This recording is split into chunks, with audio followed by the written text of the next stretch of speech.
Online with Amr The Internet Guy. Stream it today on your favorite podcast platforms. This podcast focuses on entrepreneurs and business owners, helping them become more successful in conducting their business on the web without being stuck with technology, getting a headache, pulling their hairs out, or buying expensive software.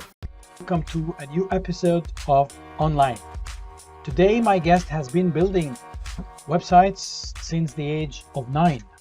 He has also founded a digital marketing agency in Colorado back in 2015. Since then, he has generated tens of millions of dollars in revenue for his clients. David has a passion for growing small businesses through data-driven ROI-centered strategies.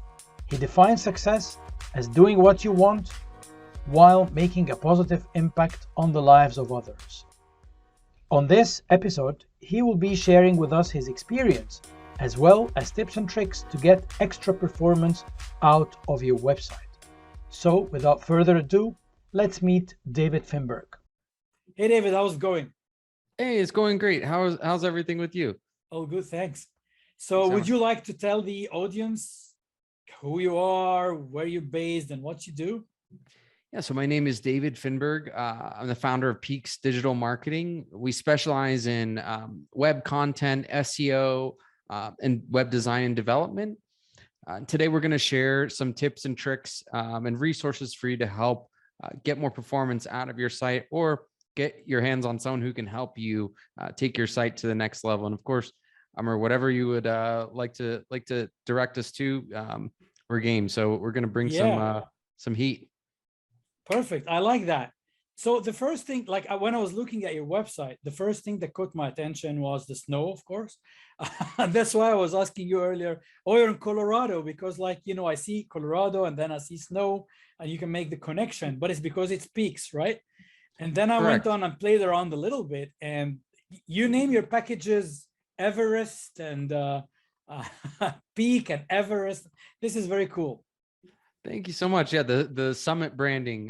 When I started Peaks, it really just started as this idea, and the foundation of that was like reach your summit, right? Everyone wants to get to the top, get to page 1, and of course it's a journey to get there, right? And so, had some great help and feedback, and friends and family members, and just came up with Peaks, reach your summit, and we named all of our packages after, Expedition, Mountaineer, Everest, right? And just really played into the branding on that, which is fun. I like that.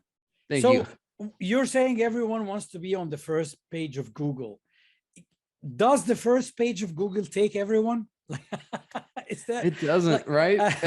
It really doesn't. This is a fantastic question. Really, only 10% of websites, right, or 90% of websites aren't going to make it to page 1, which is, maybe an oversimplification, but you do the math, the rough numbers are, right, there's only 10 spots on page 1, and how many thousands of websites or millions of websites, right? Billions of websites out there. So you really need to be competing at, almost like this Olympian level to be able to achieve page 1. It doesn't necessarily mean you need to train like an Olympian. It just means you need to be scaling the right processes and content and best practices across your site.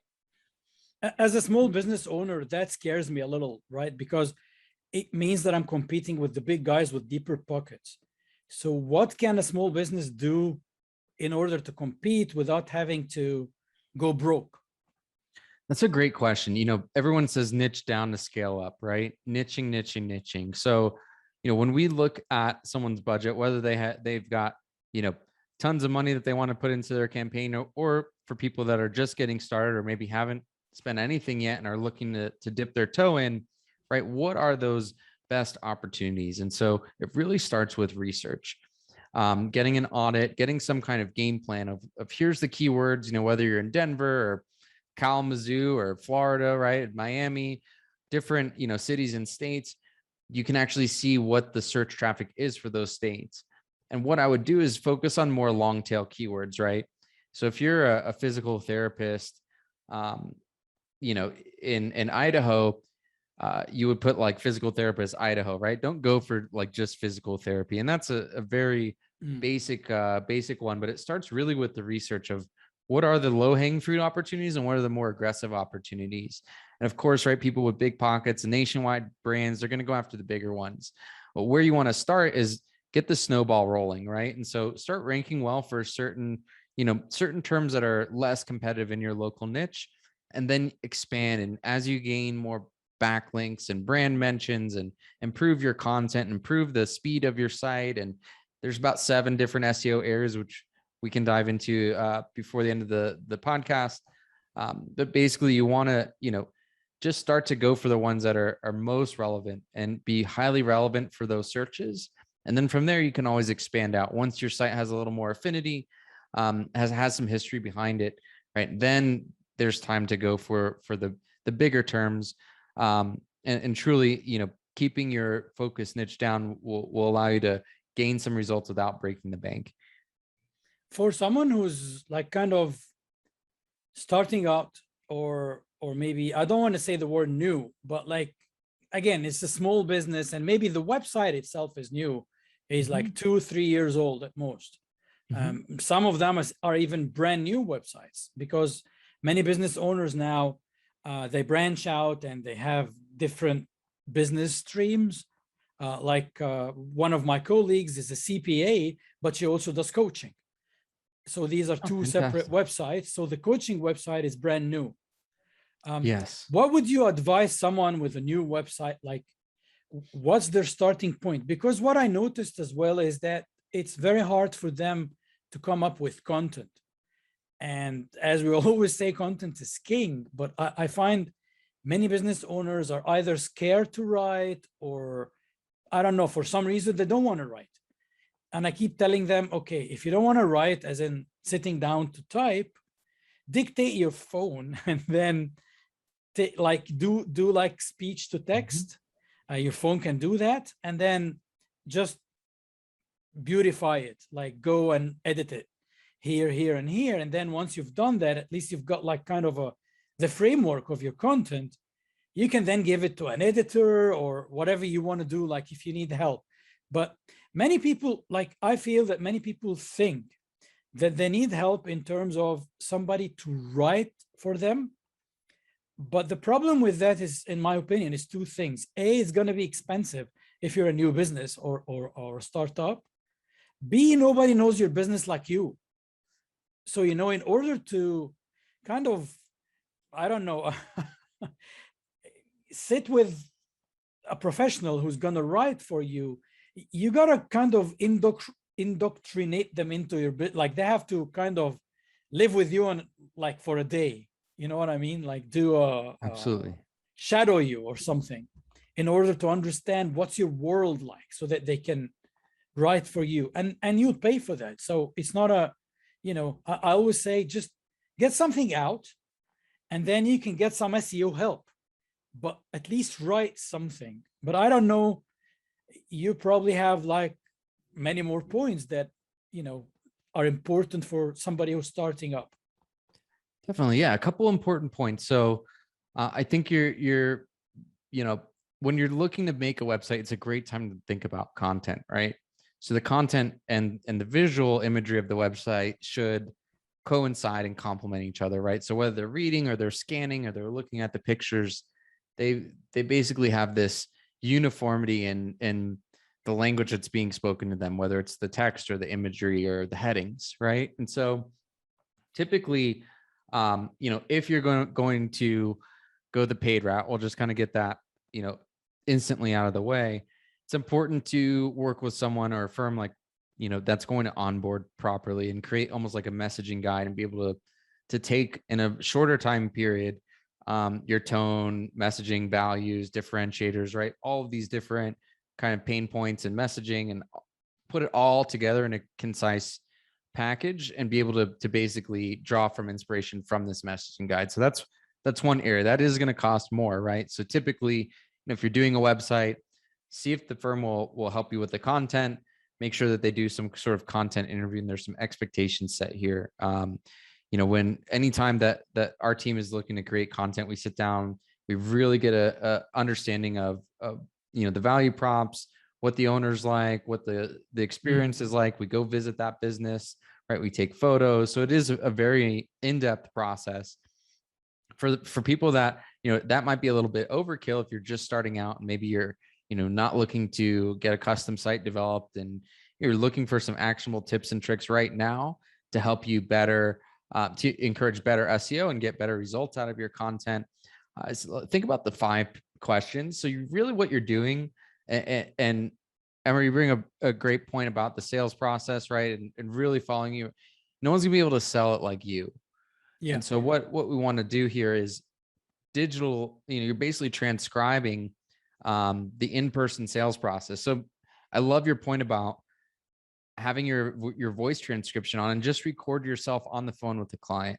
Yeah. Right. Or record a client in front of you. What are the 5 questions that you are asked most frequently, right? Commonly asked questions. So whether you're selling websites or widgets or, whatever it is, right? There's probably 5 to 6 core questions that people tend to ask. So that's really what we want to think about is like, not only do we want the low hanging fruit opportunities, like making sure there's a heading with a keyword in it, right?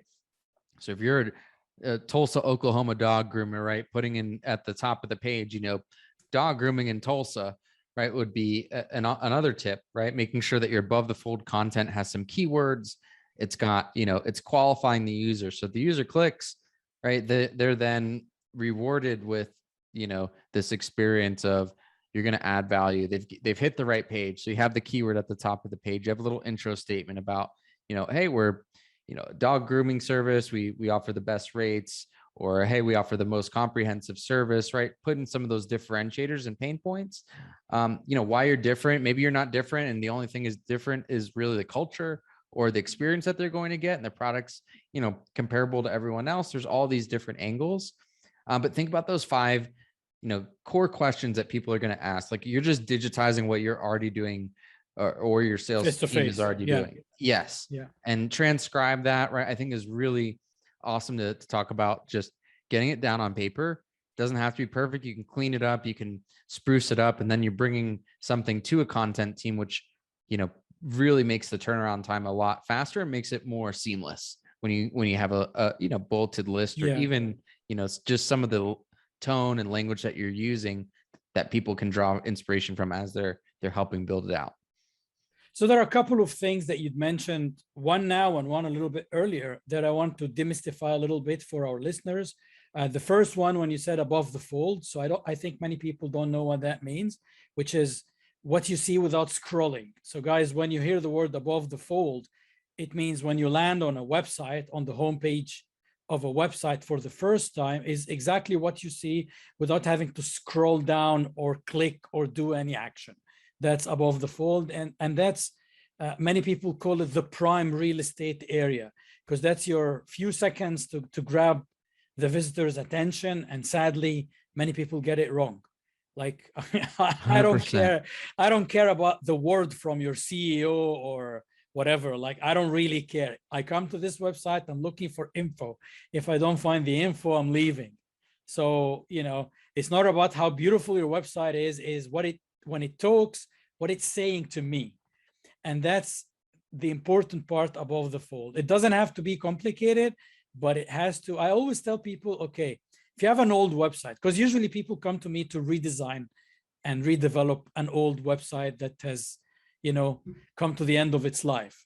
And I say, okay, cover your logo with your thumb. So put it on your computer screen, cover the logo, right? I like that.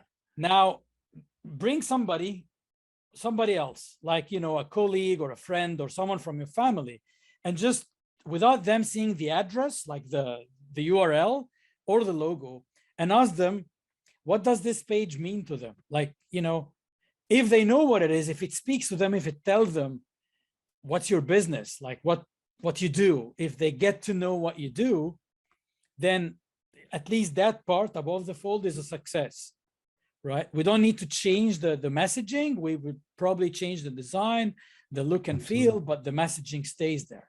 If it doesn't speak to the user, you need to change the messaging. It needs to speak to the user. Absolutely. The other one you mentioned, and I'm going to let you explain it yourself because you're going to be 10 times better than me. I think, did you say long tail? Yeah. You mentioned the word long tail. Yeah. So long tail is, the best way to think of keyword phrases are short tail terms and long tail terms. So a short tail term could be like enterprise SEO, right? It's very short. It's very few. There's only 2 words in that, right? Whereas you could search like best enterprise SEO services, right? That's 4 words. Or in the local context, like if you're thinking of local business, right? Could say like massage therapist, or it could be massage therapist in Denver, or a certain neighborhood within Denver, Capitol Hill, or right, Rhino or Lodo. These are just different places in Denver, right? And so shorter tail terms, when you have less keywords in the search query, tend to be more competitive than a longer tailed term. And so a lot of people make, they look at the volume and they say, well, I want to rank for massage therapists because it gets 3,000 searches a month. I don't want to. How deep are your pockets? Right. It's like, well, okay, well, maybe you're going up against Massage Envy or some of these other bigger players, right? Franchises, Franchise who has much deeper pockets, right? And so the beauty of this is there's still a way to play, right? And it's starting on a local level, right? It's like conquering your local first. And if you can hold ground in your local, now you can start to take a little bit more and a little bit more and organically, expand, right? But don't get too, it's kind of like going to Vegas or something, right? Or playing cards. Everyone wants to win the jackpot, but really the people who are winning the jackpot probably are starting with smaller wins first, right? So that's what I like to say is don't get too greedy, right? Try to start with something smaller first, something that, you should set something that's a little aggressive, right? But don't go too big. That's a big mistake, unless you're going for a national campaign or you really have the website, the commitment for a smaller local business. You want to try to stay away from that and utilize Google Business as well as another great differentiator. As well. Google Business is very, very important. And I think many people do not realize that it exists. It's 100%. Kind of like, guys, put yourselves on the map. And say like, what map? Google map. So like, how do we do that? I say, it's Google My Business. It's, I mean, I have helped a couple of people just, not as a business or anything. It's just like we're discussing it. I said, okay, you know what? Just log on to your regular Gmail account, click there, and then just start filling in, the company name and what you do and whatever, and then save it and put the address and off you go. That's it. And a lot of people don't even realize that if you don't put your business, sometimes Google has it anyway, right? And then you realize that people are leaving reviews, good or bad, that you weren't even aware of. Like people are already talking about your business, but you don't know about it because you didn't, you weren't aware that there's Google My Business. 100%. It's such an under leveraged platform. Now, a lot of people do leverage, right? For those of you that are still, they're like, what the heck is a Google My Business? If you ever search for a restaurant and you ever see, the first 3 search results have their reviews, they have their phone number, their name, their address. So it looks a little bit different than like a website listing in the fact that it shows you the reviews.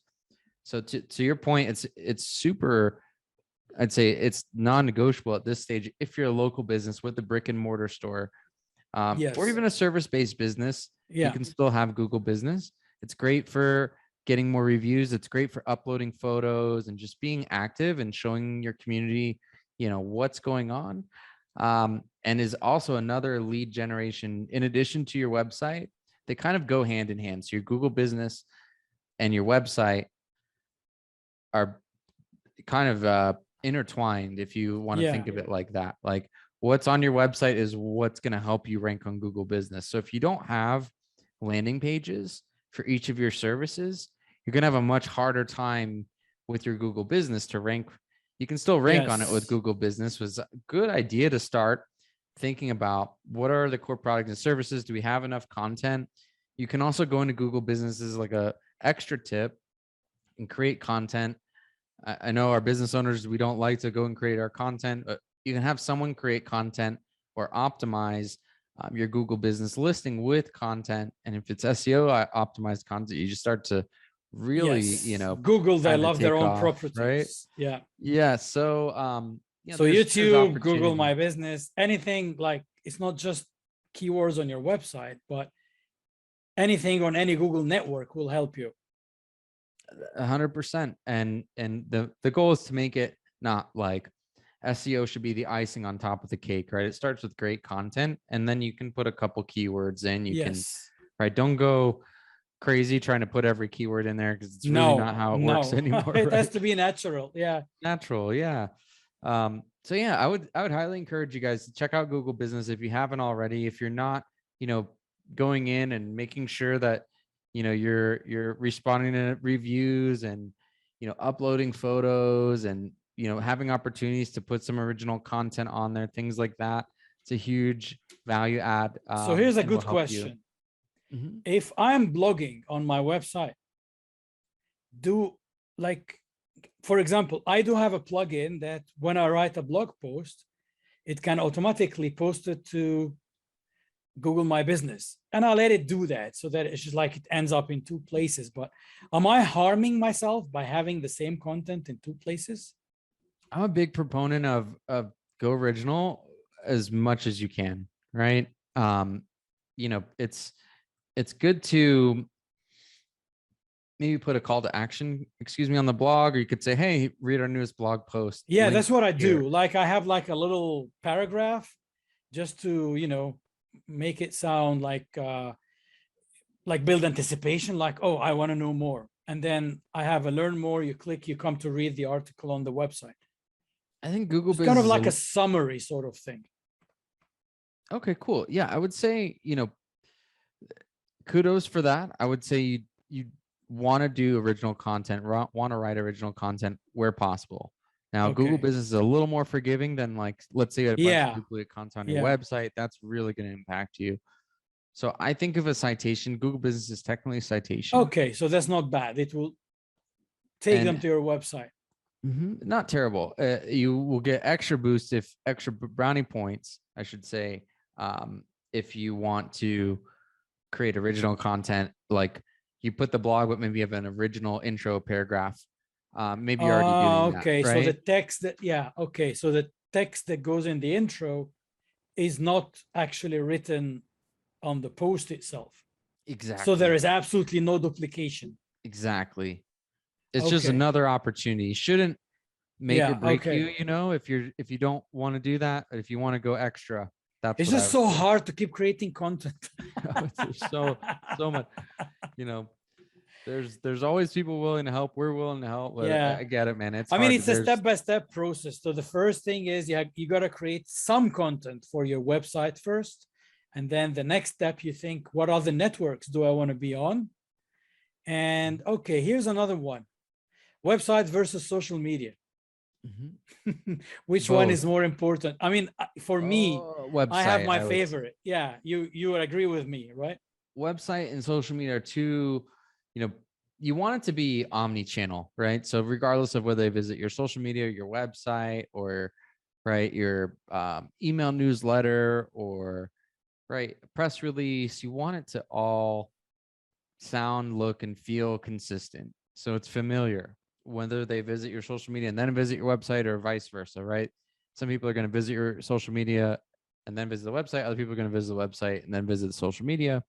So there's no replacement for either, right? You need up until this, point, there wasn't even a question as to whether you need a website. Nowadays, people start to think, well, I've seen business owners launch just on social media. That's the problem. Yeah. Right. On the other end, you're missing out, right? What if you could have even more relevancy and more authority and credibility? And so that's where I think you need both. And you don't have much control over social media. You can get banned. You can, you can forget your password and it takes some time to recover it or whatever.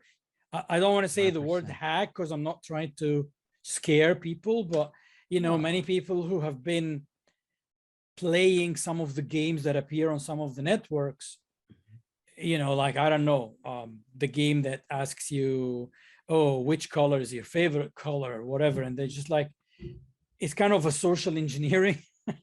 It is. They're designed to give you some kind of unique experience. That's obviously Yeah. a pre-canned message that people like to see what they land on, and that's great. But to your point, it's critical. I mean, especially these are third-party companies, so they're not bound by the same Yeah. rules as maybe some of the bigger And you don't know companies. where is the app like maker, like, they could be not in your same country, not bound by your same privacy laws or whatever. And that's, I'm not saying social media is bad. 100%. Social media is great, but it shouldn't be priority number one in your marketing arsenal. I would say your website is priority number one, and then you have all the other elements that feed into your website, like we mentioned, Google My Business, and there's YouTube and all the other social media platforms. So if you're creating, as a business owner, if you're creating content, the first bucket for your content to go is your own website. And then after that, you can share the same message in, places. And thank you, David, for that brilliant tip, because, you can do the citation, like an original citation for the share. So this way, the text of your post isn't shared anywhere else. It's just on your website. And then you're directing people to click and come to your website. This way you're in full control. It's your website, you own it.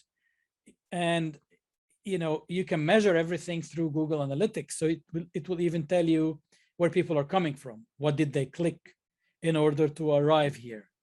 And that makes your life a lot easier than having your shop on on Facebook, and your marketing on Instagram, and something else on, and you don't have it all in one place that you can analyze, understand, and change. Take action. So with SEO, this word like is very elastic. Search engine optimization. And I think many people also get scared of it. Everybody wants to do SEO. Like, I still get these questions by email almost, it's not daily anymore, but weekly. I would have either an existing client or a referrer or someone who I met who are asking me, do you do SEO? And my first question is usually, what do you want to do in SEO? Because people just hear the term and like everybody wants it, but they don't know what it is. So I want to kind of make it easier for people to understand, what is it that every business needs that in relation to SEO. I mean, it's not just to be on the first page of Google, because many people can't afford, I mean, you can do it organically. You don't have to spend a lot of money, but it's either money or time. But the thing is, it's not just the first page of Google, but it's just to optimize your presence on the web so that Google can see it and propagate it to people who are searching. And at the same time, kind of, leaving your mark on the web. So I don't want to ask what do you need to do, but like first, like, what is it? Like, what is it what's inside the word SEO? Not from a technical perspective, from a business perspective. So SEO is commonly, right, search engine optimization. People call a million things: SEM, search engine marketing, SEO, yes. Right? SEO is typically, what I boil it down to is just creating a great experience for your user, regardless of whether you want to be on page 1 or page 2 or page 3. By the way, you'll still get some traffic. Because when you start, you're not anywhere yet, right? Yeah. Right. So you're starting from scratch, right? And then over time, you're going to move up. And so what it really comes down to is, what kind of content do you have? What kind of reputation do you have? What is the experience of your website visually? Like, are people enjoying their experience? What kind of credibility do you have? So like, are you qualified to talk about this content? Are you a doctor and you're a chiropractor? Or you just like to talk about chiropractic and you're not a chiropractor, right? There's a big difference. Yeah. It's about credentials, right? It's about making sure that we're presenting people. The whole goal of Google and search engine optimization is present the user with the right information, right? So it's great content, right? Comprehensive. Did you talk about everything that there is that a user has a question about, or do you just cover a couple of things, right? Are you presenting users with the pros and the cons, or just the pros, right? Are we really giving users a digitized version of our in-person sales process, or is it just a portion of it, right? We really want to nail that. From there, it's how does your content, is it visually compelling, right? So is the design of the content match the quality of your brand, right? Does the look and feel of your site complement your brand, or does it make it look less credible, right? So that's a big one, is website, and whoever designs your website and how they build it, it matters, right? The third would be like the experience. So is it super fast? Is your website fast, or is it slow? Is it hard to navigate? Are there challenges for people to get to where they need to go? That's a big one, right? Is you can have this really great, amazing site, and then it's slow, right? And guess what? We are impatient nowadays. And so if a brand's website's really fast, you automatically, and you know, this is a inferred kind of like subconsciously, we think this brand is going to be better, right? They're going to be quick. But if their website's slow, maybe their service is slow. Maybe the process is going to be slow for me to get to even pay them, or whatever it is, right? Get through the experience of the business is going to be slow. So, right, we need content. We need a great, clean website. We need a fast experience with very easily digestible, right? We're all very right-brained. Where's the call to action? Do you have buttons? Do you have things that are guiding people? What I tell people is have a goal for each page, right? Whether it's a call or a sign up, there should be one conversion action. So what is that? If you're a CPA and you do coaching, like, right, CPA is going to have one goal, which is sign up for our accounting services. Coaching is going to be fill out a form, right? Whatever the flow is. And then the reputation management, right? So often we go, when we're going to a restaurant, like, what's the review, right? Did they have a bad review? Indeed. Or do they have 5 stars? Everybody has 5 stars. It's like, everyone got 5 stars. That sounds a little weird too. And they only have like 10 reviews. And it's like, these are the employees. Right. So you have to really sample, and maybe you will go on Yelp, or you go on Google Business, then you go, right? So reputation management is so important. You don't expect perfection. On the other end, like, this is a great, you know, people they buy from other people that they know. And so what's the next best thing? Other people in our communities that have experienced this, right? So the last one is what you call backlinking, which is a little more advanced.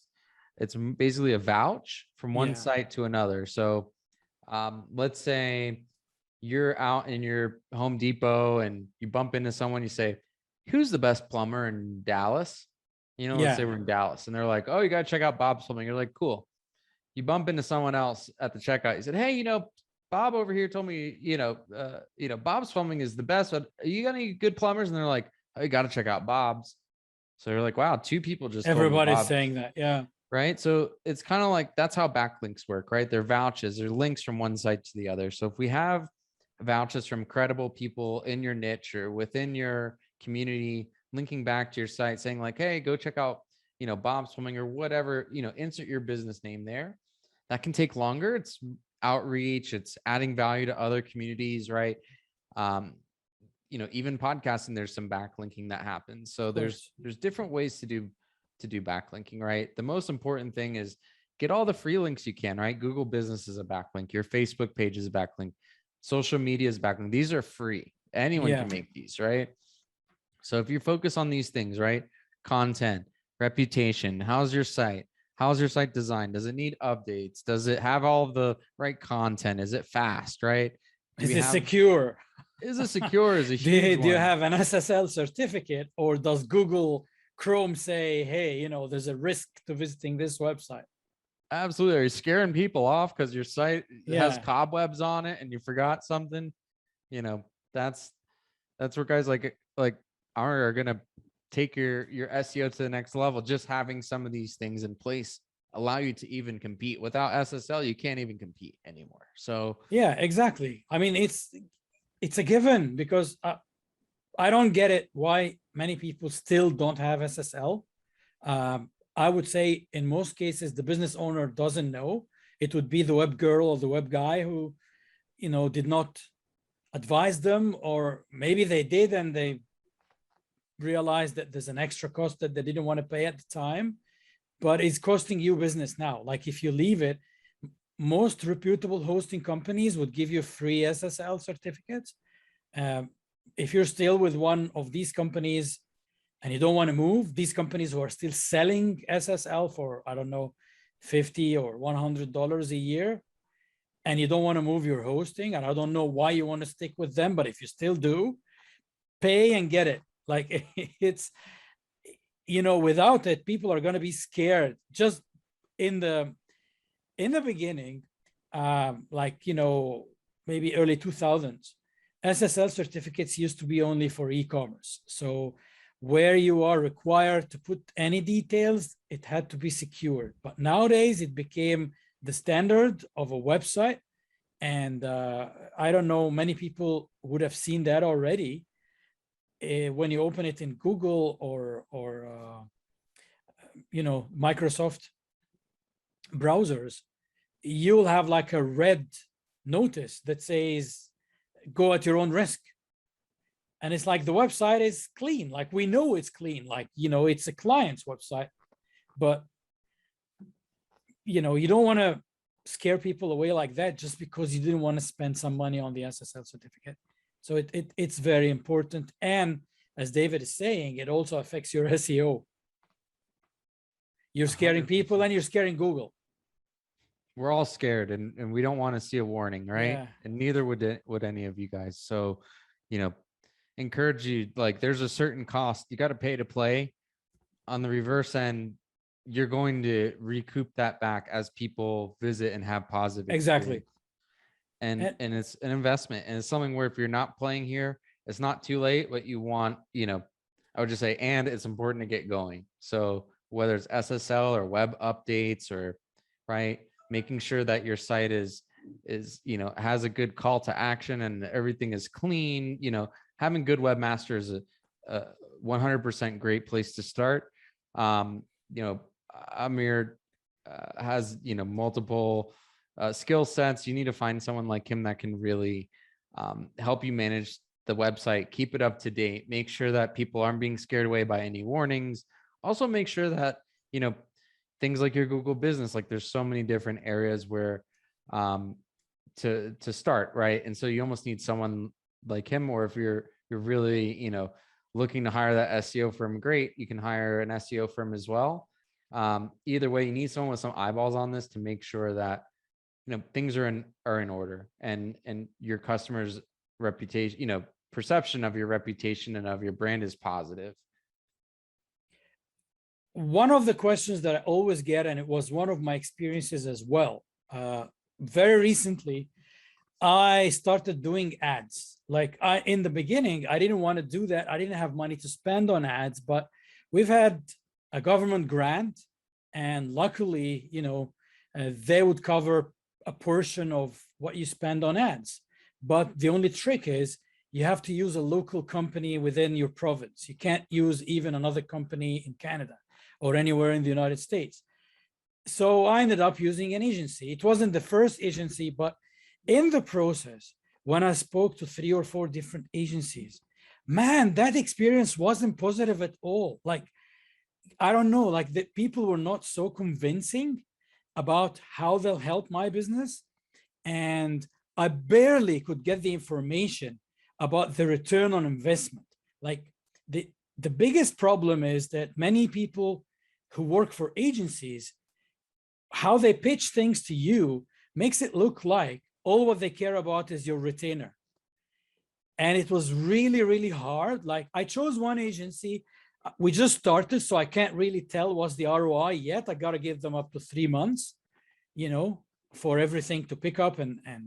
But at least the language they used and how friendly they were was a little bit better than some of the other agencies. So I wanted to ask you, is the word agency scary to people? Like an agency, it's something big, and the guy who's going to sell me is not going to be the guy who's going to do the ads, or you know what I mean? Like I'm going to end up speaking with 5, 6 different people and get lost in the process.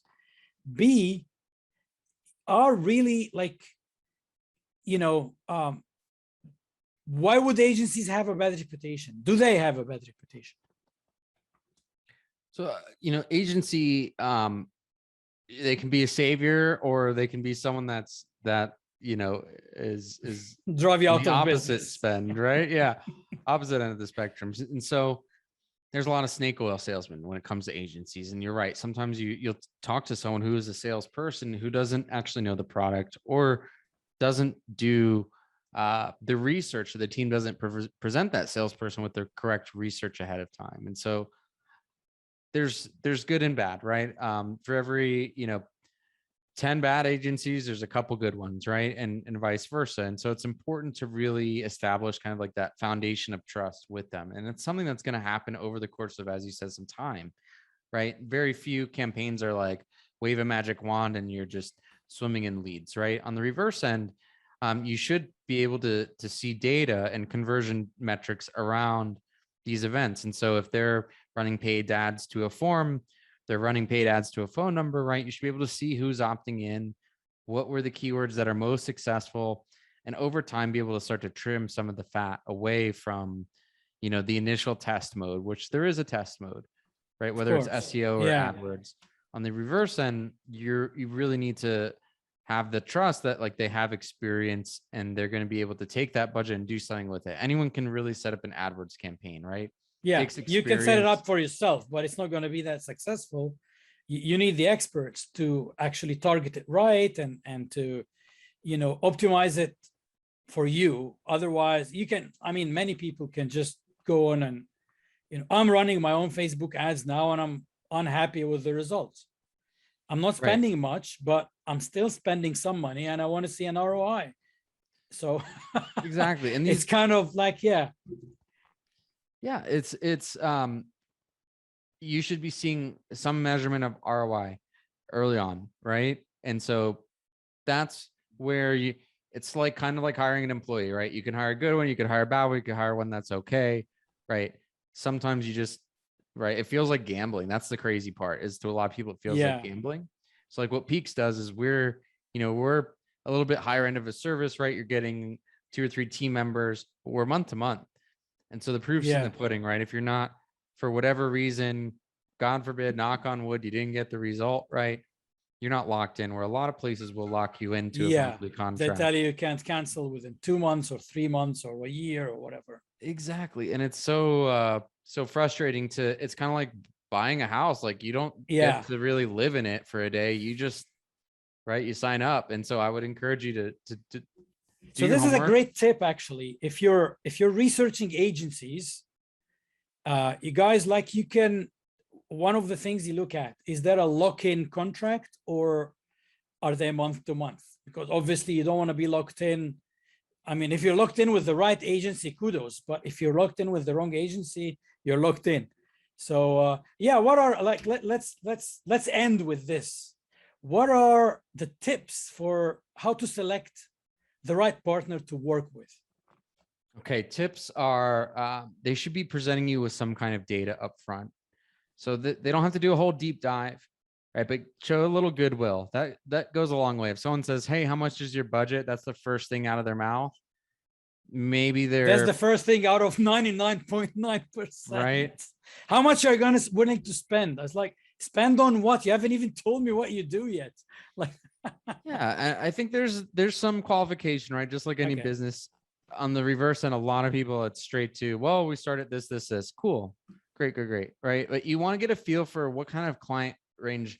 If you're trying to spend $1,500 a month and they're really a $3 or $4 grand a month agency, you're automatically not going to be you're going to be low on that totem pole. Right. So you don't want to, and these are totally made up numbers, right? But like, get a feel for where their budget is, where your budget is, see if you're fitting. Don't try to put a square peg in a round hole just because they have good reviews.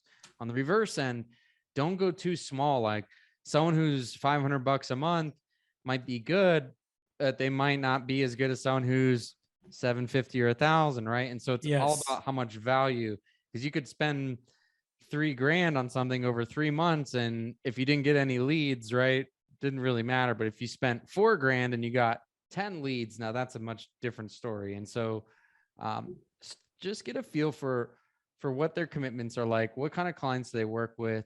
Ask them, like, what's an ideal client for you? Yeah. Do you have any packages for people getting started, or if they're more aggressive, right? Like, here's where we really want to be. Can you show us what an opportunity with you might look like, what a proposal with you might look like? And from there, you can really get an estimate on like their affinity for the niche, right? Their competency and affinity. In addition to like what their ballpark and price point is. If you're, talking apples and oranges, it's probably not going to be the best fit for right now. And lastly, you want them to come to you with some recommendations and strategies, right? So they should be asking you questions around your products and services to better understand and be able to uncover all the opportunities in your market and select the best ones for your business, as opposed to just, here's a list of keywords. Exactly. Right? And how much are we willing to spend? Bye-bye. Yes. Like, okay. They should be a partner, right? And help you. They should just be presenting you with levers to pull. And hey, we see some great opportunities here. We see some great opportunities here, and closing that loop, right? And so if they're so here's the idea, guys, like, because this is very important, David, and thank you for mentioning it. And I call it a partner, and that's not haphazardly. It's a partnership, because me as a business owner, basically what I want is leads. That's it. Like the reason I'm paying is that I want to sign up more paying customers. So the return on investment is leads, is not just merely traffic. It's not about, hey, let's put some ads there to draw more people to your website. And then at the end of the month, they give you a report that says, hey, we've increased your traffic by, I don't know, 200x. Well, brilliant, but nobody bought anything. Maybe my landing page sucks, but you guys, it's your job to tell me that where I'm drawing the traffic is wrong. Something needs to be changed in order for that traffic to convert. So it's kind of a partnership. We use our experience as an agency to get you more leads. That's it, basically, in a nutshell. I don't think I could have said that better myself. That's perfect. Get a feel for them. Like, trust your gut sometimes when people look at the reviews, ask around, look at the projects they've done, and ask them, say, hey, can you prep something for me and show me some of these opportunities? And if they're like, well, how much is your budget? You automatically know that they're not right. And if they're like, sure, right. So you're saying the best partner, or the most suitable partner for you, would be an agency that actually did their homework. They looked at your website presence, they looked at your social media presence, they looked at your content, and they already have ideas on how to improve. Exactly. It shows them that they're willing to do some work for you upfront without getting paid, in a goodwill effort to establish themselves as a thought leader and also earn your business. Perfect. And I mean, the $1 million question that everyone is asking normally, how expensive is it? Okay, you've touched on it, and one of the things that I got from my experience of trying to vet different agencies was the budget. Because, for example, I had set my budget to a certain amount that I wasn't willing to increase, at least not in the beginning. And I told the agency that I'm working with right now, if you convince me otherwise, but you're going to have to convince me. If you convince me otherwise, I'll do it. And they talked return on investment, and they said, okay, let's say your budget is whatever, let's say $2,000, right? And for $2,000, we can give you 10 leads. But for $3,000, we can give you 25. So would you not upgrade from 2 to 3? Because sometimes it's exponential. It's not just you double the amount, it doubles the leads. You can sometimes double the amount, it triples the leads, because it's about reach, and like there's an algorithm, that so many other things involved there. But business owners get scared because they think, I think the problem is almost everyone got burned from the shady SEO, and halfway across the world, and you keep paying a small amount, but it's like $500-600 a month with zero return. And now this good agency that looks good and they know what they're doing, but they want me to pay $2,000 a month, and suddenly I'm scared because I've already been burned. So how could we put people's mind at ease, in what comes to that budget? the goal is to not feel like you're gambling. And what I tell our clients is, I said, look, we're month to month. We've got years of experience doing this. We've got great reviews. I'm not going to say that I can wave a magic wand and make everything perfect, because if I would, I'd already do it for you, right? You're really looking for someone who's competent, who's a partner that's going to help you figure things out. And so, there's always, as you said, right, exponential, there's kind of that sweet spot.